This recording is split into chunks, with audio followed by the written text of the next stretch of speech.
What is up, Kick and Bass Gang? It's your boy Morgan from FOMO, and today we're breaking down our latest release for the bitches. I got the bass for my bitches, space for my bitches, space for my bitch, for my bitch, for my Lego. Like that. Like that. Like that. Bass for my bitches. As always, make sure to subscribe for more sauce. And announcement alert. We're doing the first ever FOMO remix competition for the bitches. Winner gets an official release on the remix package, a free 1 hour session with me, $250 cash money, and a kiss on the forehead, if you want it. We'll also release any runner-ups that we fuck with as well. If you want to enter the remix competition or download the project file to check out, snag a copy of the track on Beatport and send a screenshot to the email in the description below to access the stems and the project file. Let's get it. All right, let's take a listen to this bad boy. I got the beats for the bitches, beats for the bitches, beats for the bitches, for the bitches, for the Lego. I got the beats for the I got the beats for the bitches, for the bitches, I got Drop two. I got the bass for my bitches, space for my bitches, space for my bitch, for my bitch, for my Lego. Like that.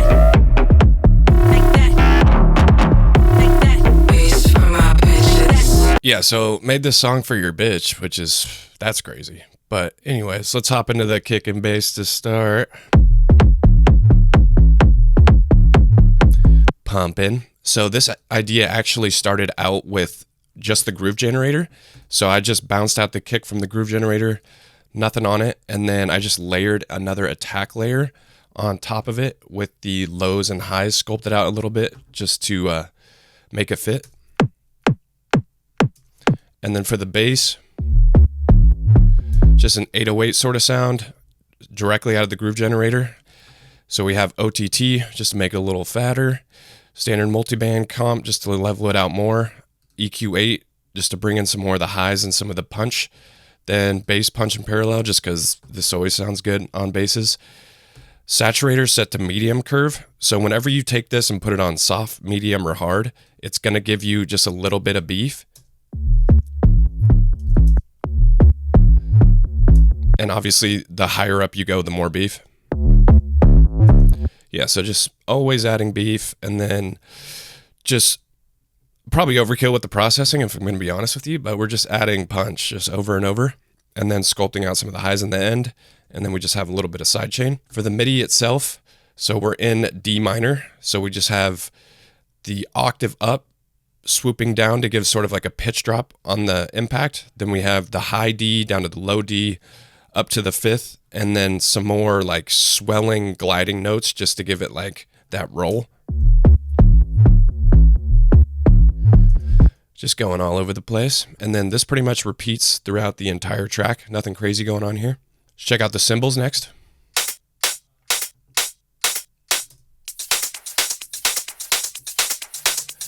So nothing crazy going on here in terms of processing. It's all about just like combining the right samples. So I probably went through like 10 different hi-hats and loops and shit, but eventually you start just getting the feel for what fits in the track. So it's just about combining things, turning them off and on, and then just seeing what fits well together and what fits the vibe of the track. And then for the arrangement, it's just slowly introducing more over time. So as you can see in the breakdowns, we cut them out right here, and then we reintroduce some of them, and then it just builds throughout. And then on the drop, we just have these three going on, and then we introduce the ride right here with this quicker 16th note shaker.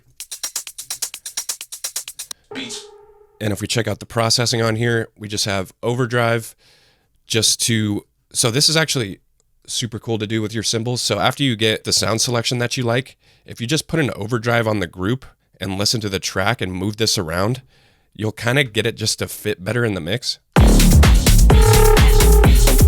So if you hear like right here, it's a little like too tinny sounding, but down there, it just gives us like the presence that we want. And this is just an easy way to get it to fit with your drums better. After that, we just have standard multiband comp just to tame some of the highs. Then we have the enhance overdrive preset. And this is super good for just giving your cymbals just a little bit more noise and air. So without this, just gives it a little bit more air on the top. Then we're just sculpting out any lows that we don't need. And then this is just a limiter at the end. And then we just have a little bit of washout that comes in for the breakdowns. Or it's not on, never mind. For the percussion group, let's check it out. So sort of like the same philosophy here, just layering sounds for fullness. And then we just have some of the typical like snare build in the breakdown. And then a little fill that comes in every 8 bars or so. And that's about it for the percussion. Nothing too crazy there. Next up, we have the vocals. So let's take a listen here. Beats for the bitches, beats for the bitches, beats for the bitches, beats for the bitches, beats for the bitches, beats for the bitches, beats for the bitches, beats for the bitches, beats for the bitches, for the bitches, for the. So this actually started out as a joke. I just did like an Instagram of like stupid vocal ideas I had. So the vocal's actually me, and I put it back through, I think it was lollols.io or whatever. Or no, it's kits.ai. So I recorded myself doing it and then put it through kits.ai on like a rapper voice just to make it sound a little bit different. And then for the processing on it, I just have a bunch of different delays in the breakdown just to add a shit ton of tension. So I think I have like 2 delays going on. Then I'm automating the dry wet feedback and the amount, and also the amount on an OTT just to make it like super tense up until the drop. And then as you could see down here, it's good to drag your vocal on a different track to add just like a manual delay that you have more control of. So right here, I just duplicated the I got the. So if we listen.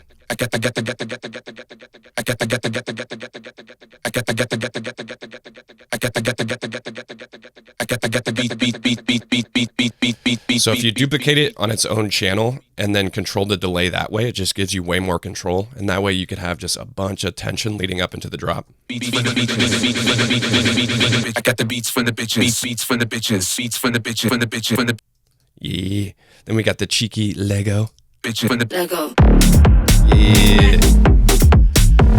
And then actually, so it started out with just the male vocal, and then I was like, we need bass for the bitches, obviously. So this, the female vocal is me as well, but I pitched it up 7 semitones after I recorded it, and then I put it through a female rap vocal voice on kits.ai.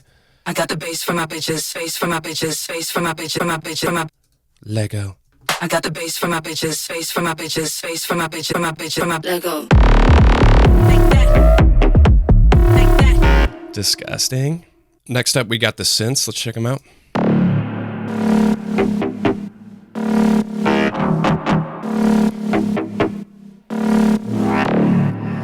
Just the flow, baby. It's all about the flow. And then drop 2.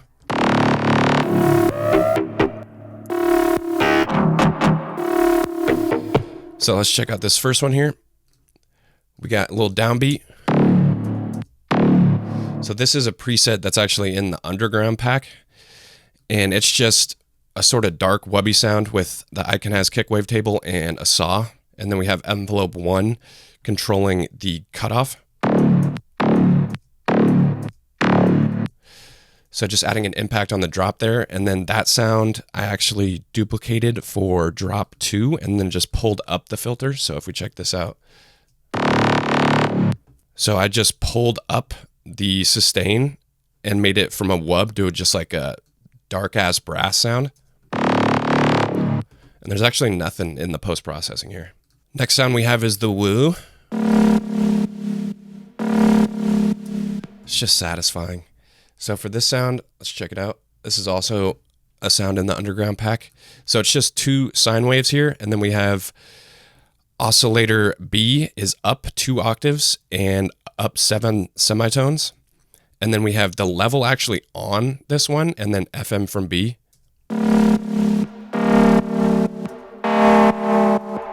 Yeah, super sick. And the thing that really makes the sound is the vibrato on this. So we have LFO 5 set to the fine tune. That's what's given it the and this is going to the fine tune of A. Then we have a little bit of noise, which also fills it up pretty nicely as well. In post, we just have the tube distortion to blow it up and then a little bit of stereo width. So without the tube distortion, Yeah, always mess around with distortion when you have sine waves or anything that's like more minimal and not as full, because it could give you just like some interesting results. And then we have a couple different iterations of this sound. So in the second part of the drop, so for this part, I just flipped up macro 2. Let's check it out. Macro 2 is mapped to tone, which is on the octave of oscillator B. So this is just turning it up, which increases or changes the FM tone and also the top of it. Nice. And then we transform it even further in the second drop. This is why it's all about, once you have a good sound, just try to get as many different iterations of it as possible, because that's what makes your song sound cohesive and not just like you chose a bunch of different random sounds. So if we listen to this one,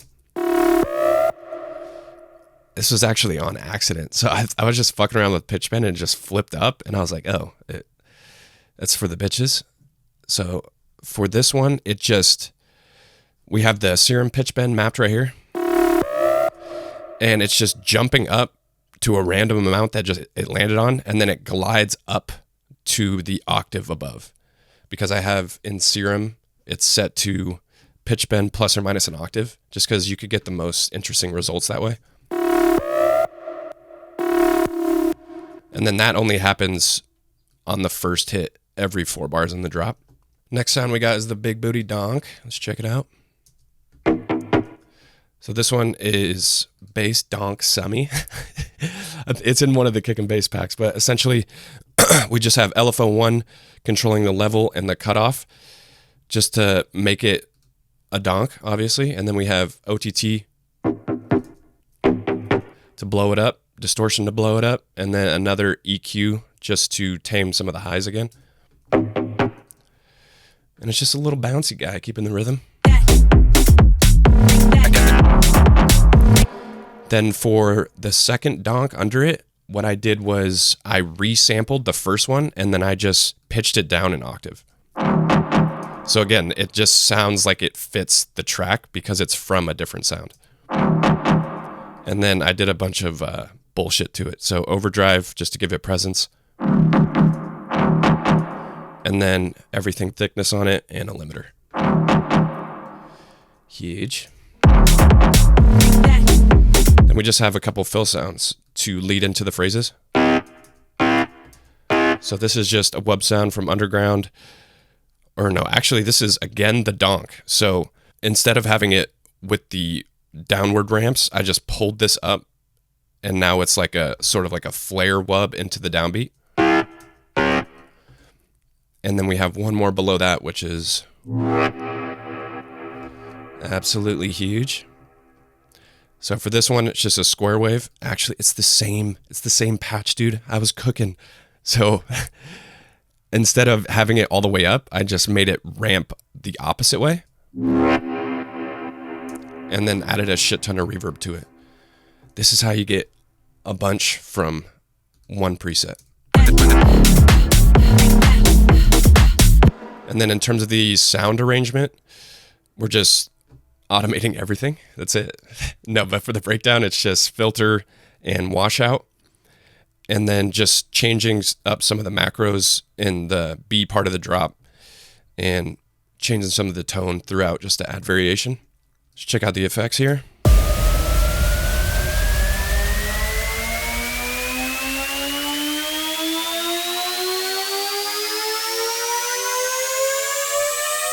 Noise.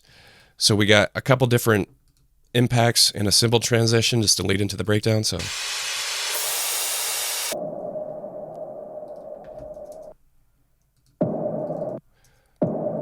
we got one impact just to add some air. Then we have a low impact. And then another impact just to add variation. With another one to add more variation. So if we just listen to all these by themselves, you could see how like important the small details are, because you could just listen to this section and it sounds like full on its own. So let's listen.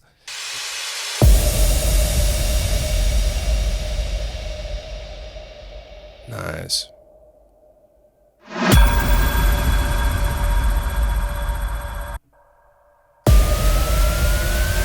And then below that, for the build-up, we just have a wobble noise riser, which is Alchemist 2, I think. So everything is controlled by LFO 1, and it just increases in speed and does the pan and has some reverb automation on it just to make it wobble more to add tension. Then below that, we have a high riser in the root note of the song.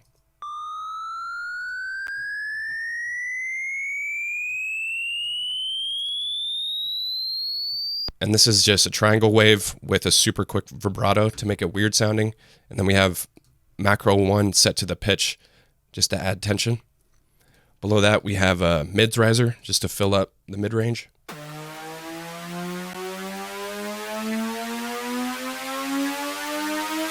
So again, same sort of logic, saw wave, just an octave or two below, and then it just rises 2 octaves over the course of the buildup. Lastly, let's check out this master. So without it, then with it, just add in like the last 10% of it. So if we check it out here, we got Ozone 11 Exciter. I will die by this shit. This makes everything sound way better. So for the low mids, we have triode mode, and then also for the mids triode. This is just what I've found to sound the best. And then I always do around 50% mix on this just to not destroy the signal. And you just kind of have to dial it in to taste. So for the mid section, it's kind of like soft sine distortion. And then for the highs, when you use tape, it just adds a lot of noise, which gives fullness to everything. And the reason why the Exciter is so good is because it gives everything like the same distortion, which just makes it feel all like cohesive together. After that, I actually did this on accident, but it sounds good. So the Everything Thick OTT at 10%, I just started throwing this on my master recently, and it just makes everything fucking thick. And then after that, we just have equalizer, just to duck down some of the lows that got too big. Mids increased a little bit. Imager, just expanding as we get up in the frequency range. Clarity, just a little bit. Stabilizer, just to flatten everything. Then whatever it thinks this is good for, I just leave this. And lastly, we just got a limiter. That's all there is to it, baby. Let's get it for the bitches. I got the beats from the bitches, beats from the bitches, beats from the bitches, from the bitches, from the Let go.